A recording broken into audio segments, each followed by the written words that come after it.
10 علامات لو لقيتهم في نفسك يبقى لازم تروح للدكتور. 1. ما بقاش عندك طاقة خالص وكل حاجة بدأت تتلخبط، يبقى على طول بسرعة على الدكتور نفساني. 2.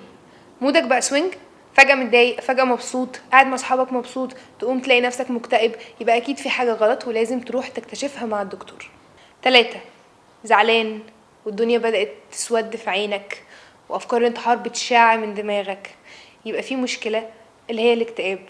والاكتئاب مرض ومرض خطير جدا، في 350 مليون واحد في العالم عنده اكتئاب. الحق نفسك وبسرعة روح للدكتور وما تستهونش. 4. قلقان والحاجات الطبيعية بالنسبة للناس بقت بالنسبة لك مقلقة، دي انكزايتي يا معلم، بسرعة روح على الدكتور. 5.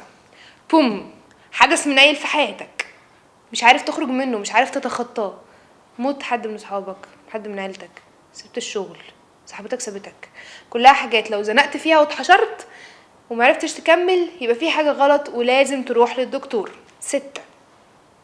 بتفكر في الانتحار شوية وهيقلب وهتنفس، الموضوع مش هزار، بسرعة روح للدكتور. 7. بدأت تشرب مخدرات زيادة، يبقى في حاجة غلط لأنك بتهرب بيها، روح على الدكتور وانقذ نفسك. وكمان بتقولي صباح الخير، الغضب اللي مش مبرر في المواقف العادية ده معناه ان في حاجة غلط، بسرعة روح على الدكتور. 9. حاسس ان في حد بيجري وراك او كل الناس واخده بالها منك وبتراقبك، او بتخاف من حشرات معينه او كلاب او قطط. صدقني اي نعم احنا كلنا عندنا من الحاجات دي، بس الحاجات دي ممكن تقلب لهوس، خلي بالك من الموضوع ده وروح للدكتور. 10. فجأة علاقتك بالاكل اتبهدلت، تاكل كتير او تاكل قليل خالص او متاكلش خالص، كلها مشاكل باينه وواضحه في ان في مشكله كبيره، حتى لو انت مش عارفها لازم تروح تكتشفها. يلا بينا على الدكتور.